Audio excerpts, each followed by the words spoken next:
Пеги 18.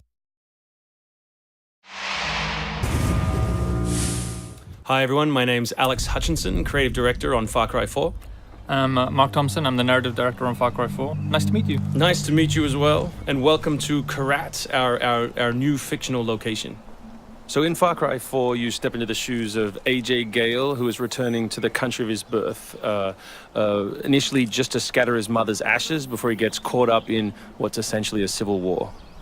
Kyrat is a fictional place based somewhere in the Himalayas, inspired by places like Nepal and Bhutan, and a bunch of countries from that part of the world. So looking out there, one of the core things of any open world game, that sort of excitement and mystique and hope of an open world is, what is all that smoke coming from? What temples are out there? What secret locations? So we've peppered the world with different places to find all of them filled with loot and secrets and collectibles and all that good stuff. And of course, the open world of Far Cry is densely populated with a variety of different animals, beasts. And also that's some kind of yak. I don't even know what that animal was. Yak, I believe. Is it yak? With next-gen fur. Next-gen fur, that's true.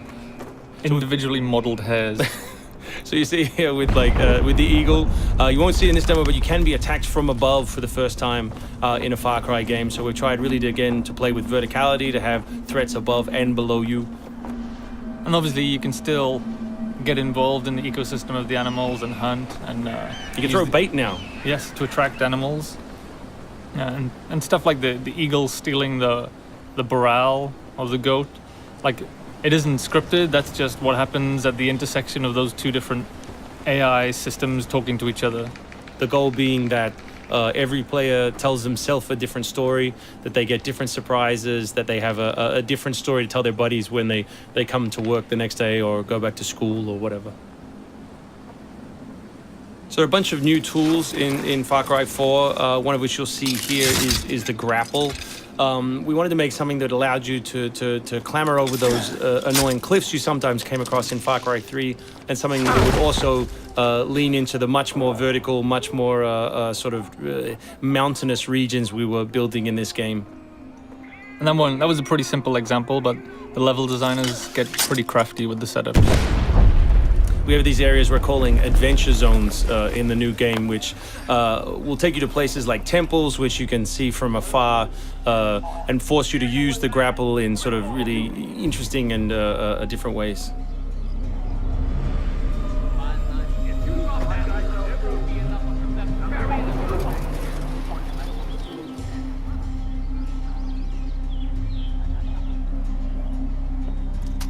The auto crossbow is a new stealth weapon that we've introduced for Far Cry 4.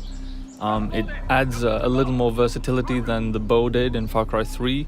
Obviously it sacrifices the long range for rapid fire, but it's still a super useful stealth weapon. So this is one of my favorite bits. This if you look down when you're meleeing in the new game, you kick. So you can do all kinds of fun setups such as that.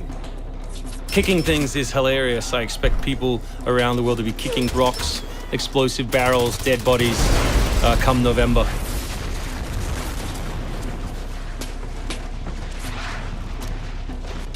Our goal really was just to provide as many tools as possible, whether they're vehicles or animals or weapons or goofy stuff, and let people fit them together any way they want. Yeah, and we've snuck a few features in that fans of Far Cry 3 I think are going to be surprised by. Drive and shoot. Yes.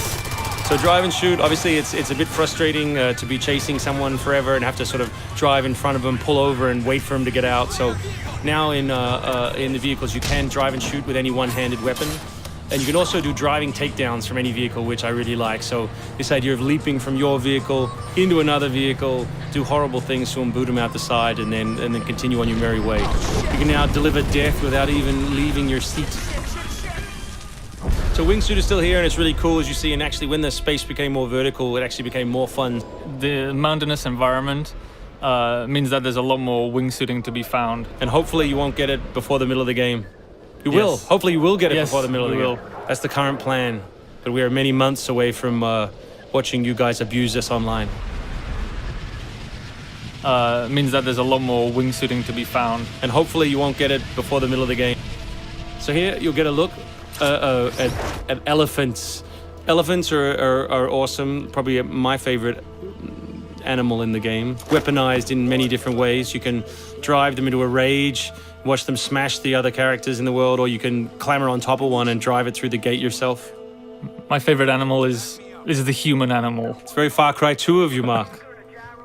Oh, it's the shark of darkness. So co-op is a massive part of the new game.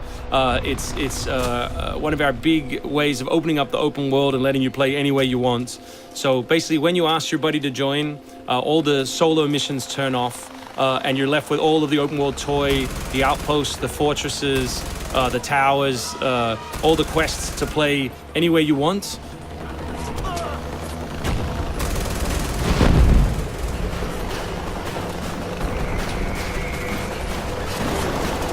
All right, let's do this. What do you think of the Buzzer, Mark, which is a small one-man helicopter? It's very red. No, but it's cool because it gives like this almost like developer perspective on the world. Like you normally in Far Cry 3 you could never really see an outpost, or you couldn't engage with an outpost from this kind of vantage point, which is really cool. So the outposts from Far Cry 3 were like the template for the fortresses. They're kind of like bigger, better, more badass version of the outpost to More badass. to paraphrase Cliffy B. Badassitude. So imagine charging that vehicle, atop the elephant as opposed to just watching it happen. We spent a lot of money on that feature. A lot of money. Perhaps we could have put that in a video. Very expensive. So thanks everyone for watching. We really appreciate your time, and we look forward to showing you a whole lot more gameplay in the coming months.